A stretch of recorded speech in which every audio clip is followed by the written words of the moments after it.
کہ میں چھوڑ دیتا ہوں. تو وہ ہو گیا ہے. ابھی آپ زوم میں جا کے انمیوٹ کرے گا اینڈ اس کے بعد یہ کیا بولتے اس کو ایج میں جا کے سلائڈز کو سٹارٹ کر دیجیے گا. یہ آپ کا زوم ہو گیا.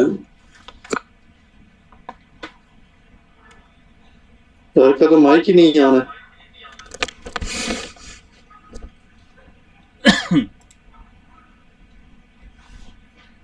جی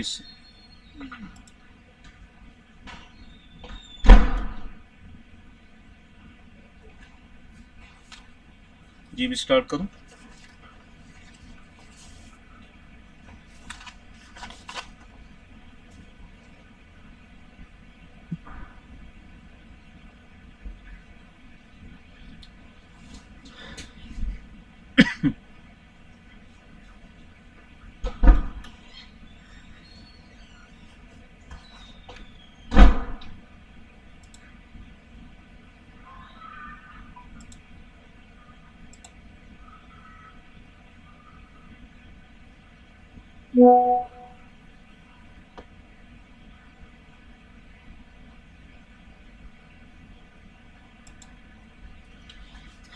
الحمد للہ رب العالمین والصلاة والسلام علی سید المرسلین وعلی آلہ وصحبہ اجمعین. لیول 1 ہے اور اس کا انشاءاللہ آج سبق نمبر 5 ہے. پارہ نمبر 2 ہے اور پارہ نمبر 2 کے صفحہ 1 سے 5 تک انشاءاللہ آج ہم پڑھیں گے. اور سورہ بقرہ کی آیت اور سورہ بقرہ کی 142 سے لے کے 177 تک انشاءاللہ ہم آیت ہم پڑھیں گے انشاءاللہ. بارک اللہ فیکم.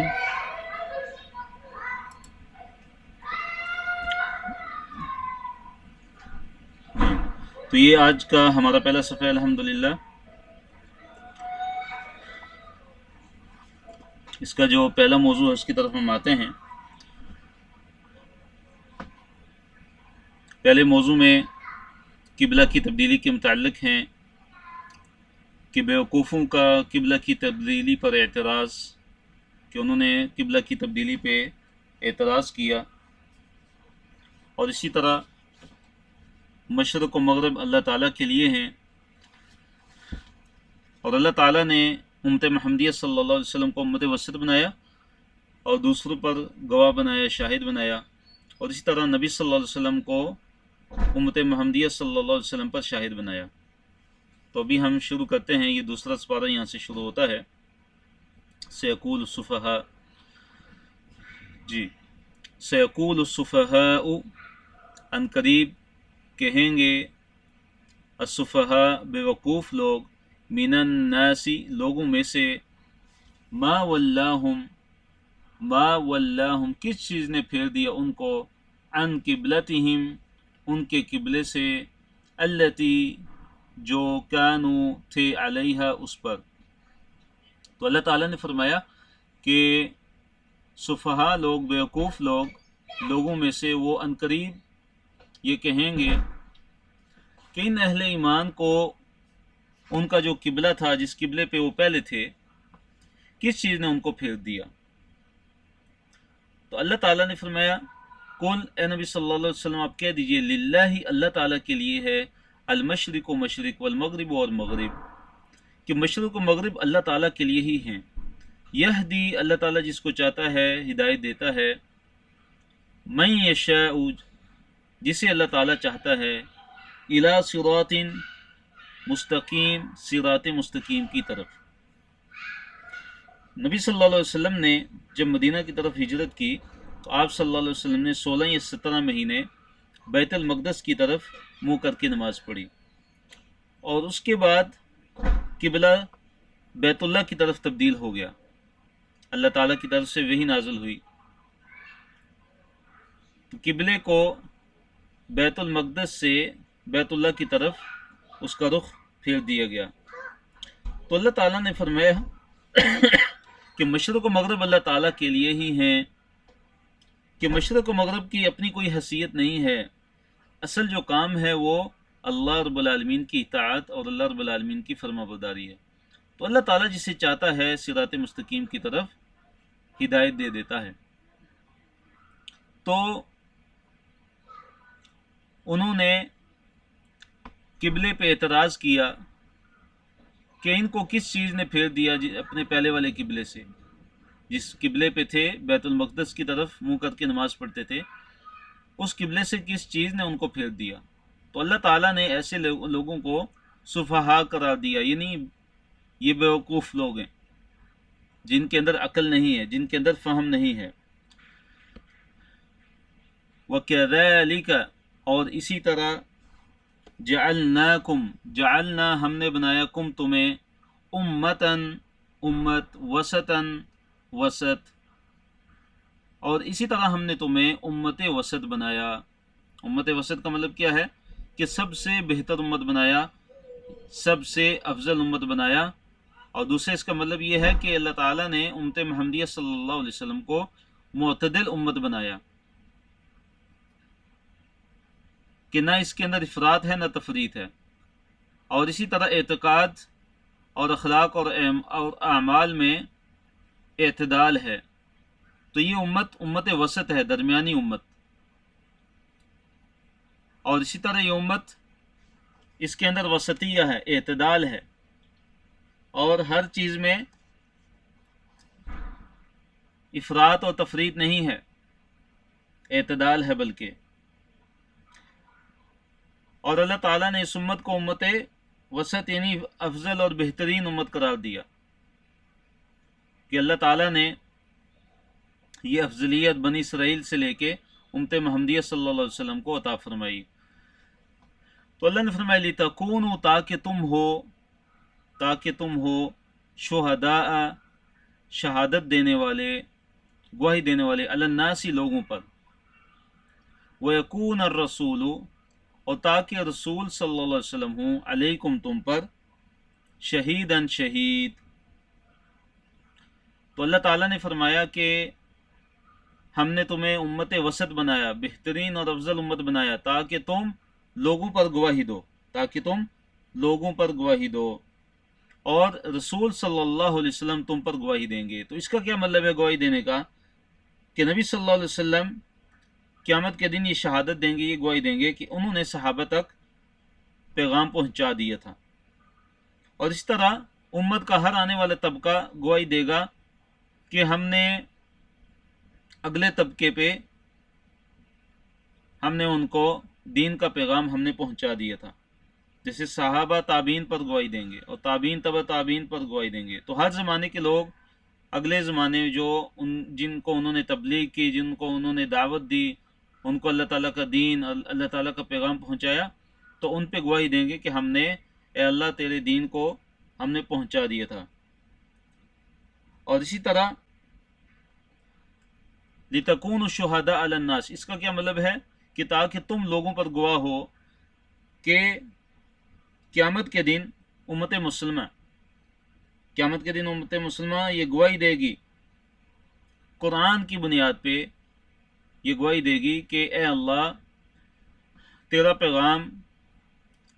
اے اللہ کہ تمام انبیاء نے اپنی امتوں کو تیرا پیغام پہنچا دیا تھا۔ قیامت کے دن امت محمدیہ صلی اللہ علیہ وسلم یہ گواہی دے گی کہ اللہ تیرا پیغام انبیاء نے اپنی اپنی امتوں تک پہنچا دیا تھا،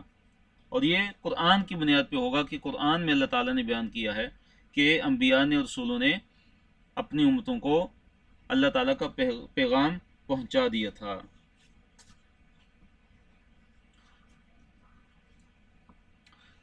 تو قبلہ کی جو تبدیلی ہے یہ ایک آزمائش تھی، اور اس کے اندر ایک امتحان تھا،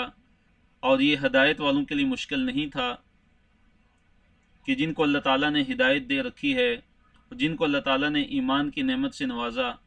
تو ان کے لیے یہ کوئی کام مشکل نہیں، بلکہ وہ ہر وقت اللہ تعالیٰ اور اللہ کے رسول صلی اللہ علیہ وسلم کے حکم کے لیے سر تسلیم خم کرنے کے لیے تیار رہتے ہیں۔ تو اللہ نے فرمایا وما جعلنا اور نہیں بنایا ہم نے القبلۃ قبلے کو، التی وہ قبلہ، کنت علیہ کہ جس پہ اے نبی صلی اللہ علیہ وسلم آپ تھے،